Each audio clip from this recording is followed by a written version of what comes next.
पुरम में पहुंची दिल्ली बीजेपी सांसद मीनाक्षी लेखी। जी हां, बता दें कि मीनाक्षी लेखी यहां पर एक पार्क में ओपन जिम का उद्घाटन करने पहुंची थी। इस कार्यक्रम में मीनाक्षी लेखी के आने से मानो चार चांद लग गए हों। उसी के साथ स्थानीय लोगों ने भी मीनाक्षी लेखी का यहां पर जमकर स्वागत किया। ये कार्यक्रम यहां के पूर्व विधायक अनिल शर्मा के नेतृत्व में किया गया था। कोरोना काल की वजह से जो भी प्रकृति के कार्य पूरे नहीं हो पाए थे, उन्हीं के उद्घाटन के लिए यहां पर दिल्ली बीजेपी सांसद मीनाक्षी लेखी को आमंत्रित किया गया। पहले भी ऐसे प्रकृति के कार्य, विकास के कार्य एक ही जगह किए गए हैं। सुनते हैं क्या कहा है मीनाक्षी लेखी ने इस पूरे कार्यक्रम को लेकर। बहुत बहुत धन्यवाद अनिल भाई, तुलसी जी, कल्पना जी, अनीता जी, संजय जी, अश्विनी जी, मनु जी, राधा जी, प्रवेश जी, नीरज जी, ममता जी और हरी जी, ब्रह्म प्रकाश जी, उपस्थित मेरे सभी भाई बहन। इन लोगों का नाम पता है क्यों लिया है? नाम नहीं लेती तो ये कहते दीदी पहचान नहीं रही। आप लोगों का नाम नहीं लूंगी तो आप में से कोई ये तकाजा नहीं करेगा कि बहन जी ने नहीं पहचाना, क्योंकि आप सब जानते हैं कि मैं सबको नाम से, चेहरे से, काम से पहचानती हूँ, सबको पहचानती हूँ। तो सबके साथ पुराना रिश्ता है। मुझे लगा नए साल में, अभी तो कोरोना खत्म नहीं हुआ लेकिन वैक्सीनेशन ड्राइव शुरू हो गया और दुनिया भर का सबसे बड़ा वैक्सीनेशन ड्राइव भारत में हो रहा है। और सिर्फ यही नहीं, बल्कि हमारे देश की क्या क्षमता है, क्या शक्ति है, वो कोरोना के समय पर भारत ने करके दिखाया है। तो आप सब लोग भी कहीं ना कहीं, किसी ना किसी तरीके से सरकारी काम और तंत्र से जुड़े हैं। आप ही के माध्यम से मैं भारत सरकार को धन्यवाद देना चाहती हूँ। सबसे पहले तो आप सबका आभार, धन्यवाद कि आप सबके परिवार में से खुद किसी ना किसी तरीके से सरकार के लिए तो काम कर रहे हैं और हम लोग अपने हिस्से का काम कर रहे हैं, आप लोग अपने हिस्से का काम कर रहे हैं। देश को अगर आगे बढ़ना है तो भारत के हर व्यक्ति को अपने हिस्से का काम पूरी ईमानदारी के साथ, पूरी जद्दोजहद, शिद्दत के साथ करना होगा और तभी हमारा देश जो है एक भारत और श्रेष्ठ भारत बन पाएगा। मुझे नहीं लगता कि आप सब लोग जब बड़े हो रहे होंगे, सरकारी नौकरी में एप्लीकेशन डाला होगा, आए होंगे, तो मन में कोई और विचार रहा होगा। मन में विचार एक ही रहा होगा कि भगवान हमें सरकारी नौकरी में नियुक्ति दे और उसके बाद हम भारत माता की सेवा कर पाए। हम जैसे लोग भी राजनीति में यही सोच कर आए कि अभी ठीक है, बाकी जो जिंदगी में करना था वो किया, अभी भारत की सेवा कैसे करनी है उसमें हम सब मिलकर लगेंगे। आज प्रधानमंत्री जी ने 8 ट्रेन केवड़िया के लिए लगाई है, 8 ट्रेन एक ही बारी में। कभी दुनिया में, भारत में ऐसा नहीं हुआ कि 8 ट्रेन एक ही दिन में एक ही स्थान पर पहुंचाने का काम किया हो। और केवड़िया, आपको याद है जब स्टैच्यू ऑफ यूनिटी बन रहा था, मैं नाम नहीं लूंगी, 1-2 लोग आप ही के बीच के थे जो मुझे त्रिवेंद्रम मिले थे, जहां से हम लोहा इकट्ठा करने गए थे, 2012-13 की बात है। और तब लोगों को समझ नहीं आ रहा था ये हो क्या रहा है। तो भारत के हर गांव से छोटा बड़ा लोहे का टुकड़ा उस स्टैच्यू ऑफ यूनिटी बनाने के लिए इस्तेमाल हो, हर गांव की मिट्टी उस स्टैच्यू ऑफ यूनिटी के बनने में काम आए, लोहा काम आए, ऐसे तो वो स्टैच्यू ऑफ यूनिटी का निर्माण किया गया और बड़ी फर्नेस के अंदर उसका खांचा तैयार किया गया। मैं वहां होके आई हूँ। आप सब लोगों को जब भी मौका लगे, और लाइफ में आपको मौका जरूर लगेगा, आप सबसे आग्रह है परिवार समेत एक बार उस तीर्थ स्थल का दर्शन जरूर करके आइएगा, क्योंकि वो भगवान को हम सब मानते हैं लेकिन देश में भारत माता को भी तो मानते हैं। और भारत माता को मानने वाले जितने मेरे भाई बहन यहाँ बैठे हैं वो ये बात अच्छी तरह समझते हैं कि जब भारत का नक्शा बनता है तो ये नक्शा नहीं होता अगर सरदार पटेल नहीं होते। और सरदार पटेल के रहते हुए ये भारत देश, अब का भारत देश हमको मिला है, नहीं तो 500 से ऊपर रियासतों में बटा हुआ देश था और सबने ये उम्मीद लगा रखी थी कि ये देश तो चल ही नहीं सकता, लोकतंत्र तो स्थापित यहाँ हो ही नहीं सकता, ये देश कब खत्म होगा, कब इसका सत्यानाश होगा, उसकी इंतजार लगा के बैठे थे। मगर 1947 के बाद हम सबने मिलकर ये देश चलाया और लोकतंत्र स्थापित किया। और लोकतंत्र स्थापित करने की वजह से आपकी वोटों से मैं यहाँ बैठी हूँ, आप लोगों ने भी तो वोट दिया ना।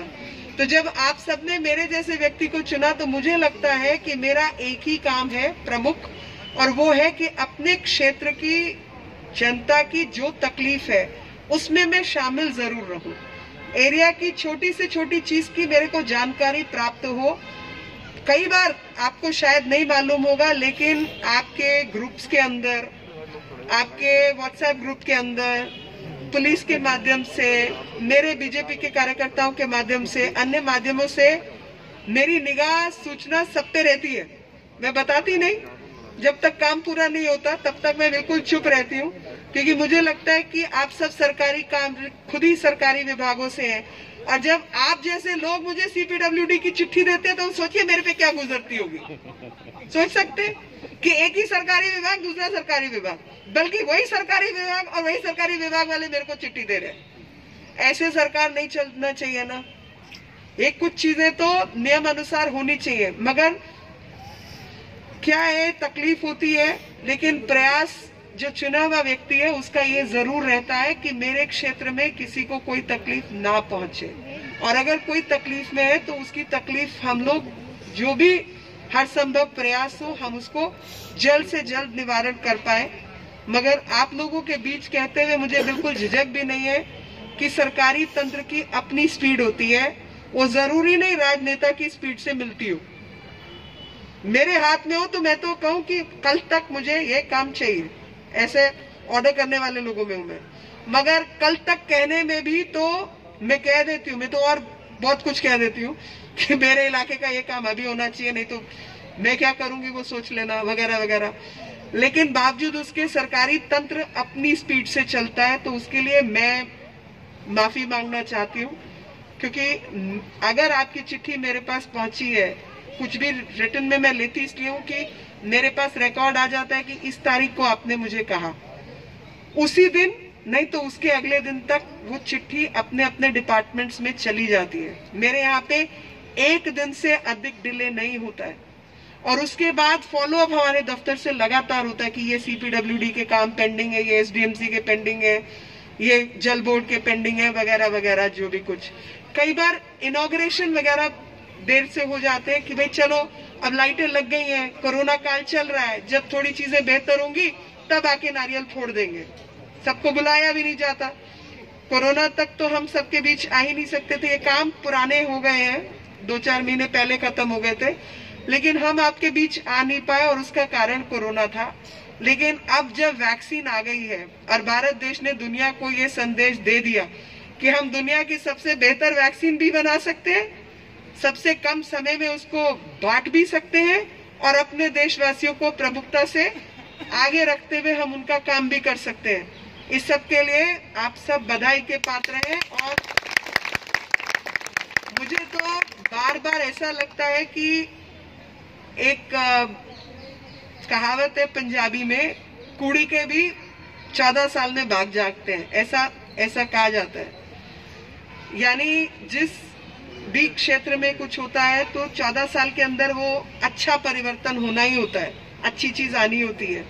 और मुझे लगता है कि हमारे को तो बहुत लंबा समय हो गया, तो भारत का भी परिवर्तन निश्चित है, ऐसा तय किया गया है। और ये हम लोगों ने तय नहीं किया, ये नियति ने तय किया है कि भारत आगे बढ़ेगा, देश तरक्की करेगा, विकास की ओर हम जाएंगे, और जो भी हमारी शक्ति, क्षमता, अच्छे कर्म, पुण्य जो हमारे पूर्वजों ने कमाया है, उस पुण्य का लाभ भी हमें मिलना है। और इसीलिए भारत में नरेंद्र मोदी जैसे व्यक्ति को प्रधानमंत्री बनाया। और प्रधानमंत्री क्या क्या बदल सकता है, कैसे सोचने का तरीका बदल सकता है, कैसे स्वच्छता के लिए लोगों को आग्रह कर सकता है। मैं तो आपके क्षेत्र से निकलती थी, अभी तो मुझे शर्म भी नहीं आती कहते हुए, पर 2014 से पहले और 2014 तक मुझे शर्म आती थी बहुत ज्यादा, क्योंकि सुबह फ्लाइट लेनी होती थी, कभी 6 बजे कभी 7 बजे एयरपोर्ट के लिए निकलना है, और एकता विहार के ठीक सामने एकता कैंप जिधर है, सड़क के ऊपर लाइन से लोग बैठे हुए होते थे, छोटे बड़े बच्चे सब ऐसे सड़क पे बैठे होते थे। और एक शौचालय जैसी सुविधा जो कि किसी भी मानव का अधिकार है, सोचिए महिलाएं उस रास्ते से निकलती होंगी तो उनका क्या मन पे गुजरती होंगी। मैं इतनी शर्म रहती थी मेरे को, मैं मुंह खोलने लायक नहीं होती थी और मुझे ये लगता था कि यार मैं नई दिल्ली की सांसद हूँ। नई दिल्ली जो कि भारत की राजधानी है, उस पढ़े लिखे क्षेत्र की सांसद हूँ जहाँ व्यक्ति गरीब जरूर है लेकिन एस्पिरेशनल इंडिया है। गरीब आदमी को भी ये पता है कि मेरा बच्चा बड़ा होके आईएएस ऑफिसर बनेगा, ऐसा सपना देखने वाले लोगों को मैं रिप्रेजेंट करती हूँ। और ऐसे क्षेत्र के अंदर लोगों के पास शौचालय नहीं है, इतनी शर्म आती थी। तो आज मुझे तसल्ली है इस बात की कि आरके पुरम क्षेत्र में जहां पर हमारे 15 से ऊपर 16-17 कितने कैंप्स हैं, 22 कैंप्स, उन 22 कैंप्स के अंदर शौचालय निर्माण हुआ है और उस सब जगह से जो है खुले में शौच का विषय खत्म हुआ है। आज किसी को भी चाय का प्याला जमीन पे फेंकते हुए, प्लास्टिक का कप, थर्मोकोल का कप जमीन पे फेंकते हुए शर्म आती है कि पड़ोसी देखेगा तो क्या कहेगा। सबको ये समझ है कि भैया चाय पी ली तो उसको कूड़ेदान में डाल दो, नहीं तो बहन जी खड़ी होगी तो वहीं के वहीं उठवा भी देगी, सबके बीच में कह देगी कि भाई अपना कप उठा के डस्टबिन में डालो, जैसा कि मैं अभी कहने वाली हूँ। और नहीं उठाओगे तो मैं खुद उठा के जाऊंगी। बिल्कुल क्लियर हूं मैं इस मामले में कि सबने कुर्सियों के नीचे आसपास जो कप उठा के डाले हुए हैं उसको कृपया करके डस्टबिन में डाल दीजिए, नहीं तो मैं आके सफाई करने वाली हूँ। हाँ, नहीं करा के नहीं जाना, बात कराने की नहीं है, बात है लोगों को शर्म आनी चाहिए गलती करते हुए। बात करने की कराने की नहीं है, किसी और का काम नहीं है, ये हमारा काम है। और हमें कूड़ा फेंकते हुए शर्म आनी चाहिए कि भाई मैं अपने हाथ से, ये धरती मेरी, ये जमीन मेरी, ये पार्क मेरा, मैं अपने बच्चों के आगे क्या उदाहरण साबित कर रही हूँ या कर रहा हूँ। अगर मैंने ही गंदगी मचाई तो आने वाली पीढ़ी कब सीखेगी। इसी भारत के निर्माण में हम लोग चाहते थे ना कि हमें शर्म आती है कि हमारा देश साफ हो। हमारे पूर्वज, मैं आज एक्चुअली कह रही थी, मैं मुनीर का गांव से निकली तो मैंने किसी को थूकते हुए देखा, और अब मेरे को पहले शौचालय देख के शर्म आती थी और गुस्सा आता था जब लोगों को खुले में शौच करते हुए देखती थी। आजकल मुझे थूकने वालों पे बहुत गुस्सा आता है, बहुत ज्यादा गुस्सा आता है। और मैं कहती हूँ कि भैया हम सब के पूर्वज, कम से कम मैं ऐसा मानती हूँ कि मेरे पूर्वज हड़प्पन यानी सिंधु घाटी सभ्यता के निर्माता थे, मैं उनकी संतान हूँ। जिन लोगों ने सिंधु घाटी सभ्यता खड़ी कर दी, जब आदमी औरत बिना कपड़े के बाकी जगह पे घूम रहे थे, उनकी संतान होते हुए आज हमें स्वच्छता का ये ज्ञान भूल गया कि थूकना नहीं होता। शर्म की बात है। और मैं ये बात आप सबके बीच में इसीलिए स्नेह से कह रही हूँ, प्यार से कह रही हूँ कि हम सबको अपने ऊपर गर्व होना चाहिए कि हम उनकी संतान हैं। हम उस भारतवर्ष की संतान हैं जिसने दुनिया को सभ्यता का परिचय कराया। और वो विषय अलग है कि आज सबको लगता है चीन ने सारी सभ्यता का ठेका लिया हुआ है, जबकि गणेश जी, सरस्वती जी, दुर्गा जी, बुद्ध भगवान सब यहाँ से गए हुए, सब हमने एक्सपोर्ट किए। और एक्सपोर्ट करने के बाद हम अपनी औकात भूल गए। हम भूल गए कि हम किन ऋषियों की संतान है जिन्होंने सिंधु घाटी सभ्यता को खड़ा किया। आज आप सबसे विनती है, हाथ जोड़कर विनती है, छोटी चीजें देखने में छोटी हैं लेकिन वो बहुत बड़ी हैं। संस्कार रूपी जो बड़ी चीजें हैं, भले देखने में छोटी हो, उन सबका हम न केवल पालन करेंगे बल्कि अपने आसपास सबको वो पालन भी करवाएंगे। आप सबसे ये वायदा लेके जा रही हूँ मैं। वायदा कर रहे हैं आप मेरे से नए साल का? बिल्कुल, हाथ खड़ा करके सबका वायदा। और अपने आसपास देख लो कौन घुसपैठिया बैठा है जिसने हाथ खड़ा नहीं किया। मंच वालों ने नहीं किया, इनको ठीक करना। मेरी तरफ से ठीक करना इनको। अब देखो, अब निगाह रखना है इन पे, आपका काम है। ये अधिकार मैंने आपको दिया, मैं नहीं होंगी, आप मेरे को खबर करना कि यही गड़बड़ कर रहे हैं। देखिए, ये थोड़ा सा माहौल लाइट भी रहना चाहिए। हम सब आपस में जुड़े हुए लोग हैं और मैं तो पक्का इस बात पे भरोसा रखती हूँ, मन से भरोसा रखती हूँ कि ईश्वर ने हम सबकी किस्मत बदलनी थी, देश की किस्मत बदलनी थी, देश को आगे बढ़ना ही बढ़ना था। हम सब अपने जीवन काल में उसको बढ़ते हुए देख रहे हैं, ये हमारी अच्छी किस्मत है। हमारे पूर्वज तो बेचारे रगड़ रगड़ अपनी जिंदगी निकाल के चले गए। जिन्होंने देश को जो सपना देखा था वो हम तो सपना पूरा होते हुए देख रहे हैं। बड़ी बात है ना, हम उसके अधिकारी हैं कि हमारी आंखों के आगे अच्छी चीजें हो रही हैं। और कोरोना ने तो परिचय दिया है दुनिया को कि भारत क्या क्षमतावान देश है और 2-3 महीने में हम बड़ी बड़ी चीजें खड़ी कर सकते हैं। तो आप सब आज उपस्थित हुए, आप सब मेरी बात मानने को राजी हुए, आप सबका बहुत बहुत हृदय से आभार। और सबको मन से नव वर्ष की शुभकामनाएं, मकर संक्रांति की शुभकामनाएं, बिहू की शुभकामनाएं, पोंगल की शुभकामनाएं, 26 जनवरी की शुभकामनाएं। सबका जीवन सुरक्षित हो, किसी के घर परिवार में कोई दुख की घड़ी ना हो, सबके बच्चे अच्छा करें और आने वाली हमारी पीढ़ियां और अच्छा करें।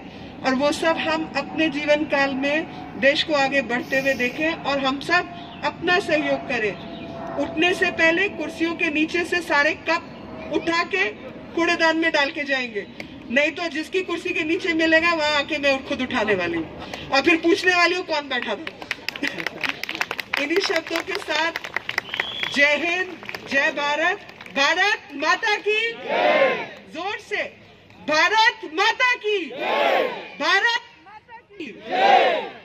और एक बार मैं बोलूंगी एक भारत, आप सब बोलेंगे श्रेष्ठ भारत। कारण सिर्फ एक है, 8 ट्रेन आज शुरू हुई है केवड़िया के लिए, यानी सरदार पटेल न केवल पूजनीय बल्कि हम सबके आइडियल है।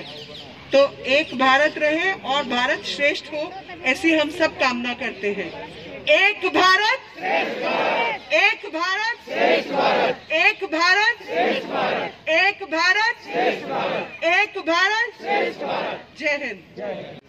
देखिए, मैं तो लगातार हम लोगों का प्रयास है कि क्षेत्र की जनता और हमारे जो कार्यकर्ता हैं उन सारी समस्याओं को हम तक पहुंचाने का काम करते हैं और उनके कहे अनुसार क्षेत्रवासियों के जो इच्छा होती है उसको हम पूरी करने का प्रयास करते हैं। और आज मुझे खुशी है कि हर संभव तरीके से, चाहे कोरोना था चाहे बाकी चीज़ें थी, हमारा काम जो है वो लगा रहा।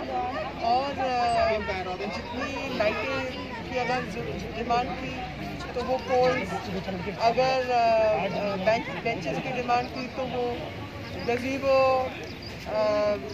और ओपन जिम वगैरह, जो जो क्षेत्र की डिमांड है उसको हम पूरा करने का पूरा प्रयास करते हैं। और इस बात की तसल्ली है, खुशी है कि हमारी तरफ से कभी भी उस प्रयास में कोई कमी नहीं आई और क्षेत्र की जनता भी खुश है कि उनके कहे अनुसार किसी डार्क स्पॉट्स हैं वो वही लोग बताते हैं ना, हमें कैसे पता होगा। तो लगातार ये जो हमारा RWA की लिस्ट और अन्य चीज़ों से जो सहयोग रहता है वही मेरा ख्याल सही लोकतंत्र है। असली लोकतंत्र यही है कि जनता की बात और सरकारी स्कीम्स दोनों एक दूसरे से तालमेल होकर आगे बढ़े। चलिए जानते हैं कि क्या कहना है एरिया ऑफ वेलफेयर एसोसिएशन। मैं Jitendra Bhardwaj, area welfare officer, sector 5, sector 9, RK Puram. आज जो ये कार्यक्रम आयोजित किया गया था ये हमारे पूर्व विधायक अनिल शर्मा जी के सौजन्य से था। कोरोना काल के कारण जो भी प्रगति के कार्य हुए थे, चूँकि उनके उद्घाटन नहीं हो पाए थे, इसलिए माननीय सांसद मीनाक्षी लेखी जी को आज आमंत्रित किया गया था। क्योंकि RK पुरम में जितने भी प्रगति के कार्य किए गए हैं, विकास कार्य हुए हैं, उन सबको एक ही जगह पर, अभी भी जैसे कोरोना का संकट अभी दूर नहीं हुआ है, वैक्सीन जरूर आज शुरू हुई है लेकिन अभी टाइम लगेगा, तो आज उनका सबका एक साथ उद्घाटन किया गया था। तो इसके लिए मैं पूरे RK पुरम जितने भी हमारे सेक्टर्स हैं उनकी तरफ से माननीय सांसद मीनाक्षी लेखी जी का, अपने बड़े भाई पूर्व विधायक माननीय अनिल शर्मा जी का, और जो हमारी क्षेत्रीय पार्षद हैं और स्टैंडिंग कमेटी की डिप्टी चेयरपर्सन तुलसी जोशी जी का अभिनंदन करता हूं। सेक्रेटरी ऑफ RK पुरम। जैसा कि आज आप देख रहे हैं, हमारी सांसद मीनाक्षी लेखी जी को आज यहाँ एक जिम, ओपन जिम उद्घाटन के लिए बुलाया गया था। और हमारे सेक्टर का विकास CPWD, MCD और बाकी डिपार्टमेंट जैसे सरकारी कॉलोनी है उस हिसाब से हो रहा है। लेकिन कुछ जगह थोड़ा सा काम कम है, जिसके लिए हम सांसद साहिबा से लगातार टच में रहते हैं और अपने क्षेत्र के जो निगम पार्षद हैं, जो विधायक हैं, उनसे कह के आगे काम कराते हैं। और आज भी हमने विकास के कार्यों पे ही मीनाक्षी लेखी जी को यहाँ बुलाया था। ओपन जिम का, कैनोपी का, एक शौचालय का, जो ये पार्क है हमारा आरके पुरम का तहसील पार्क है, ये पार्क में एक भी शौचालय नहीं है। तो आज हमारा एक ये भी था कि भाई हमारे यहाँ पे जो सीनियर सिटीजन है, लेडीज हैं, उनके लिए एक कम से कम एक टॉयलेट की व्यवस्था यहाँ पे होनी चाहिए, क्योंकि अगर उनको इमरजेंसी में कहीं जाना हो तो आसपास भी वो किसी के घर में ही जाएंगे। इसलिए हम चाहते थे कि एक टॉयलेट की व्यवस्था और हो। तो दीदी ने, जैसे हमारी मीनाक्षी लेखी जी ने कहा कि ठीक है, वो एक टॉयलेट की व्यवस्था यहाँ पे कराएंगे। कब तक लगता है आपको कि मतलब ये इस पे होगा? देखिए, उम्मीद तो जैसे उन्होंने अभी हमने हाल फिलहाल ही 1 दिन हुए होंगे जब हमने ओपन जिम का उनके सामने सजेशन रखा कि भाई जो झूले या पुराने जिम है वो उसकी मशीनें टूट गई हैं, ख़राब हो गई हैं, बच्चे गिर जाते हैं या चोट लग जाती है, इस तरह की कई घटनाएं थी। तो उनको कहा कि भाई आप अब नया लगा दें।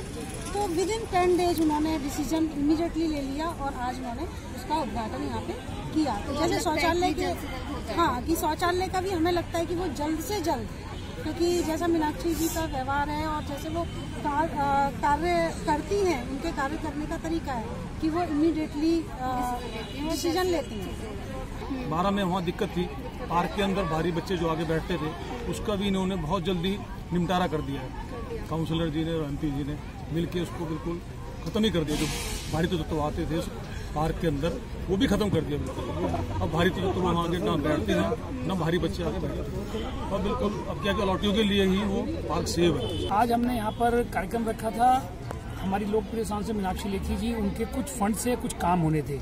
आरडब्ल्यू लगातार प्रयास करती है, खासकर जैसे मैंने मंच पर से भी कहा था, जिस इलाके में फंक्शन है सेक्टर 5, यहाँ के एसोसिएशन जो सुरेंद्र मोहन जी और सेक्रेटरी जो अंजलि बहन जी हैं, ये लगातार बहुत मेहनत करते हैं। इनका खुद का प्रयास प्लस हमारी सांसद मीनाक्षी दीदी का प्रयास, तो यहाँ काफ़ी काम हुए हैं। उनका उद्घाटन करने सांसद जी खुद आई थी। हमने उसी का साथ सोचते हुए, फ़ायदा उठाते हुए, जितनी हमारे आरके पुरम की आरडब्ल्यूज़ हैं, आज उन सबको बुलाया, सबसे रिक्वेस्ट करी। हमें बड़ी खुशी है कि मैक्सिमम आरडब्ल्यूज़ यहाँ पर आई, एरिया वेलफेयर ऑफिसर भी आए और उन्होंने यहाँ पर सबके साथ चाय पानी नाश्ता किया और एक अच्छा खुशनुमा माहौल रहा। क्योंकि अभी लोहड़ी गई है, मकर संक्रांति गई है, पोंगल है, ये सारे त्यौहार अभी पिछले 2-4 दिन में गए हैं। तो उसी से कनेक्टेड नया साल का फंक्शन दीदी ने, मीनाक्षी दीदी ने ये सोचा कि सबके साथ मनाया जाए, तो उसी को सोचते हुए ये कार्यक्रम रखा था। और आप सबके आने से, खासकर आरडब्ल्यूज़ के आने से इस कार्यक्रम की बहुत शोभा बनी है। बहुत बहुत धन्यवाद। रोचक खबरों के लिए यूं ही जुड़े रहें हमारे साथ, और हाँ, हमें सब्सक्राइब करना ना भूलें। नीचे दिए बेल आइकन को जरूर